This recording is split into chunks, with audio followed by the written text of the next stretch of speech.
તો Rishikesh Patel press conference કરી રહ્યા છે, સીધા જઈએ ત્યાં. 67 જેટલા અને JN1ના જે વારંવાર વિષય આવે છે કે JN1, તો JN1ના 36 જેટલા કેસો આપણા રાજ્યમાં ધ્યાનમાં આવ્યા છે.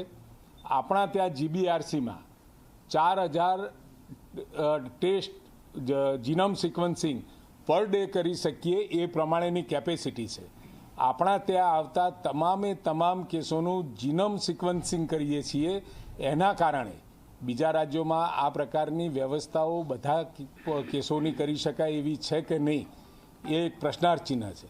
પરંતુ આપણા રાજ્યમાં 4000 કેસ આવે ત્યાં સુધી આપણે જીનોમ સિક્વન્સિંગ કરી શકીએ છીએ. અહીંયા એ પોઝિટિવ આવ્યા પછી અને એ વેરિયન્ટ કયા પ્રકારનો છે એ પણ નક્કી થયા પછી એને કન્ફર્મ કરવા માટે દિલ્હી ખાતે આપણે મોકલીએ છીએ અને કન્ફર્મ થતાં એની જાહેરાત પણ કરતા હોઈએ છીએ.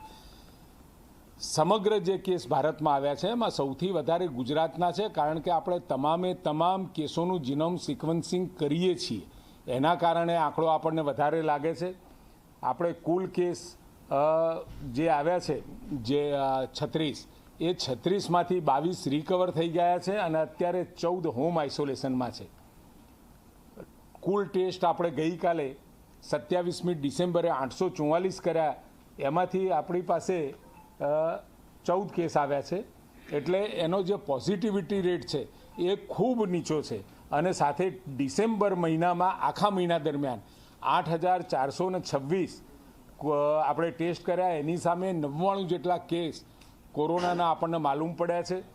આનો આપણે જો ડિસેમ્બર મહિનાનો પોઝિટિવિટી રેટ કાઢીએ તો 0.86 જેટલો જ થાય છે. એટલે બહુ ચિંતાજનક. અને આ જે JN1ની વાત છે, JN1 ગંભીર સંક્રમણ કરી અહીંયા જે મૃત્યુ થયું, એ મૃત્યુ થવાનું કારણ એક તો 82 વર્ષના બેન હતા અને મલ્ટિપલ કોમોર્બિડિટી હોવાના કારણે આ મૃત્યુ થયું છે. બાકી લગભગ હોમ આઇસોલેશનમાં જ સારવાર દરમિયાન સારા થઈ જાય છે. અત્યારે કુલ 3 કેસ આપણે હોસ્પિટલાઇઝ કર્યા છે, એમાંથી એક રિકવર થઈ ગયું છે અને હાલ 2 કેસ જ હોસ્પિટલમાં છે.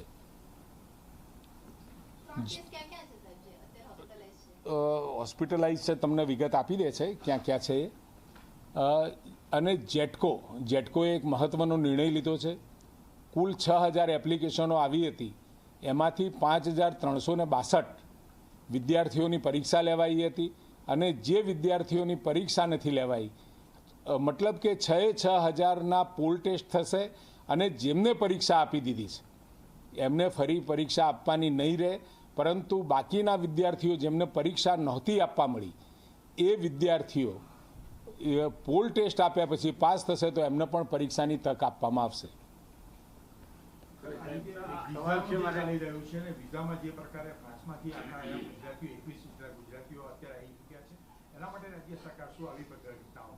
રાજ્ય સરકાર અને કેન્દ્ર સરકાર સંયુક્ત રીતે આખી આ બાબતની તપાસ કરી રહી છે. આપણે CID ક્રાઇમ દ્વારા અને ડીજી પણ, આપણા રાજ્યના ડીજીએ પણ બહુ ગંભીરતાથી આ વિષય લીધો છે.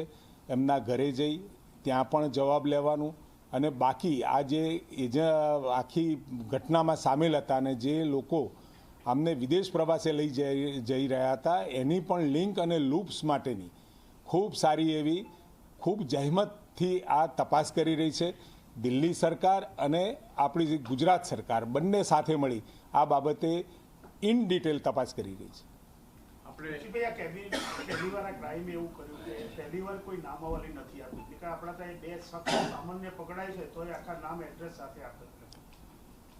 નામાવલી તો અત્યારે ડીજી સાહેબ જે નામો છે, કદાચ કંઈ તપાસની ગંભીરતા જોતા નામો જાહેર નહીં કર્યા હોય, પરંતુ નામો તો જગ જાહેર આવવાના જ છે.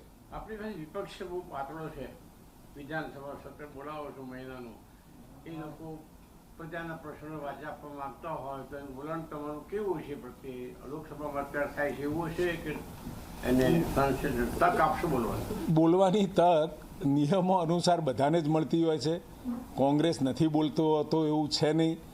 પોઝિટિવ બાબતો અને એની સાથેની નકારાત્મક બાબતો, જે સકારાત્મક બાબતોનું નેગેટિવ ચિત્ર દોરવાની હંમેશા વિરોધ પક્ષ તરફથી, કોંગ્રેસ તરફથી વિધાનસભામાં, કારણ કે વિધાનસભા એક એવું પ્લેટફોર્મ છે કે ત્યાંથી આપના દ્વારા અને વિધાનસભામાં થયેલી કાર્યવાહી એ સમગ્ર ગુજરાતની પ્રજા જોતી હોય છે, પરંતુ સકારાત્મક બાબતો જે વિધાનસભામાં ચર્ચા થતી હોય, હું આશા રાખું છું કે કોઈપણ નકારાત્મક બાબતનો જવાબ વિધાનસભાના ફ્લોર ઉપરથી મંત્રીશ્રીઓ આપતા હોય છે, તો બંનેના કમ્પેરિઝનમાં પણ એ વાત ગુજરાતની પ્રજા સમક્ષ જાય એ પણ જરૂરી છે.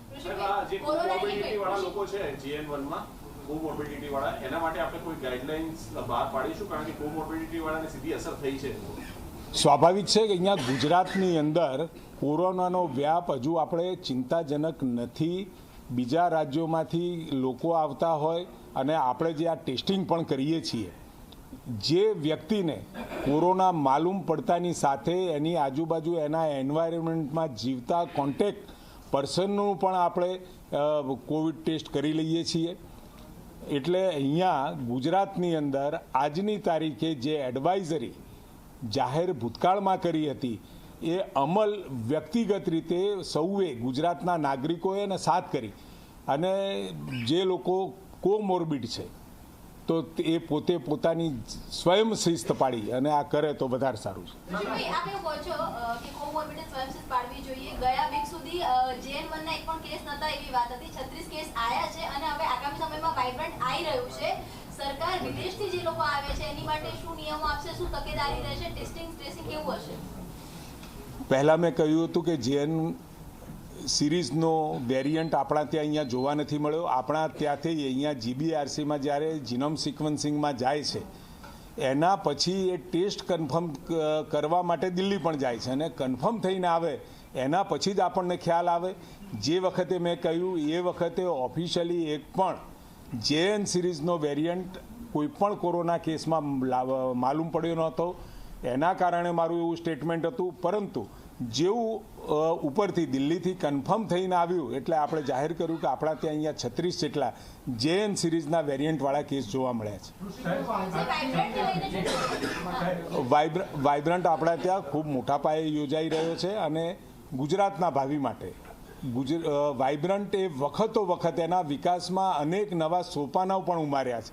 આ વખતનો વાઇબ્રન્ટ પણ ખૂબ મોટો અને ખૂબ લાખો કરોડોના કદાચ આ સતત ચાલતી પ્રક્રિયા છે, એટલે એમાં રોજગાર પેદા થશે અને સાથે અહીંયા વિદેશી અને દેશના ઉદ્યોગોપતિઓનું પણ અહીંયા રોકાણ થવાનું છે. એવા સમયે કેન્દ્ર સરકાર તરફથી આ વાઇબ્રન્ટ અંગે જે પણ કોઈ એરપોર્ટમાં એડવાઇઝરી જાહેર થાય એ આપણે ફોલો કરીશું. સાહેબ, જે 36 કેસ આવ્યા છે એમાંથી મોટા ભાગના કેસો ટ્રાવેલ હિસ્ટ્રી વાળા છે, એ પ્રકારની વાત સામે આવી છે. તો ટ્રાવેલ હિસ્ટ્રી માટે કોઈ ગાઈડલાઈન કે એવું કોઈ ખરું? ટ્રાવેલ હિસ્ટ્રીવાળા કેસ આપ કહો છો એવું કે જે બસ 50 જણની ગઈ હતી કેરાલામાં, એમાંથી જે કેસ આવ્યા એ મોટાભાગના નહીં, પરંતુ લગભગ 10 થી 11 કેસ એ પૈકીના હતા. બહારના વિદેશોમાં પ્રવાસ કર્યો તો એવા પણ આપણને 3 થી 4 કેસ મળ્યા છે. એટલે કુલ મળી ટ્રાવેલિંગ હિસ્ટ્રીવાળા 14-15 થી વધારે કેસો નથી. 25 પછી એક 26મું ઉમેરાયું છે. નામ હાલ મને યાદ નથી. કેનેડા હજુ સુધી અત્યારે વાઇબ્રન્ટ અંગેની પ્રેસ કોન્ફરન્સ છે 11:30, એટલે વિગત ડિટેલ તમને ત્યાંથી પણ મળશે.